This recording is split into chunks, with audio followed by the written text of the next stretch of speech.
Thank you, Mr. Chairman, and I wish the people on that side of the aisle to stay out of my state. Maryland is a long ways from Alaska. This is not about the natives. It's not about a mining company. This is about EPA using a preemptive veto before any permits were ever issued. This is state land. And under our Constitution, we are guaranteed 103 million acres of land for our social and economic well-being. And we're also allowed to have a permitting process. Now we have somebody from Maryland telling me how we should represent that state. I'm disgusted. This is not about the mine. This is about the state of Alaska. State of Alaska picked that land. State of Alaska put it up for discovery. Under the discovery clause, you're right for exploration.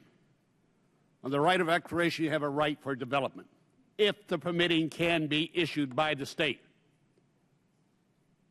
To allow a federal agency to go in and tell a state, no, you cannot do, this is a monarchy under this administration. And that side of the aisle, shame on you. Taking away the state's rights. You're becoming the United States of the federal government, not the United States of America. If it cannot be developed, and by the way, the state has control and authority over the anonymous fish, and they have control over this land. And you sit there on that side of the aisle and say the states have no rights? Other people within that community say this should be done for the jobs and economic well-being? I don't know whether mines should be developed or not. But you're saying, oh, no. The first time, I believe, in the history of the EPA, they have a preemptive strike saying, no, you can't do it because we're the United States government. We're the Congress, and we're the Democrat side. Shame on you.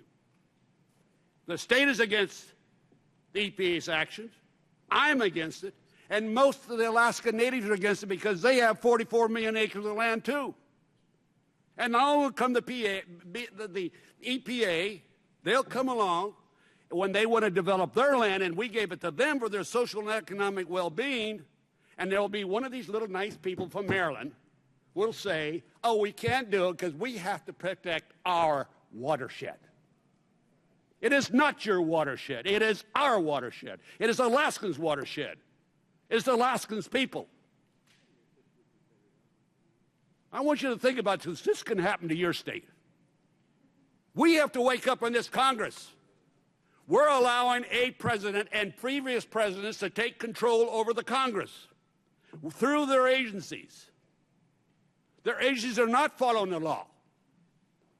You can talk about the law all you want. When it interferes with the Constitution, then you're doing something unconstitutionally. Every one of you in this room, including that side, God help you, raise your hand and swear to uphold the Constitution, including the president. And he has not done so. And you have not done so. You have to look at the state. If I thought for a moment this would hurt the fish, I wouldn't even be talking today. If I thought a moment if the mine shouldn't be developed, I wouldn't be talking today. I'm saying let the state make that decision. You have to start thinking about that. We are failing in Congress. And you're following that Pied Piper right over the cliff.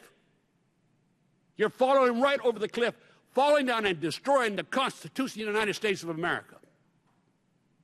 I want you to think about that. I'm one member in this Congress, and I'll be damned if I'm going to sit here and watch somebody from Maryland or any other state start telling me or anybody in Alaska how we should be running our state by a veto from an agency. I am not happy right now because I believe in this institution, this body. And I've seen this in 42 years go down the tank. It's just not this president, I'll say that. He's probably the worst. But they've all sought this power. And it's our body that should be controlling and running this country. Our body. Not the president. And you say we have to follow the president. And we say we have to follow the president. We shouldn't follow the president. We should be leading this country as the United States Congress, the Congress of the people. So I'm asking you to think about that. Think about what happens to each state individually. Mr. Chairman, I yield back the balance of my time.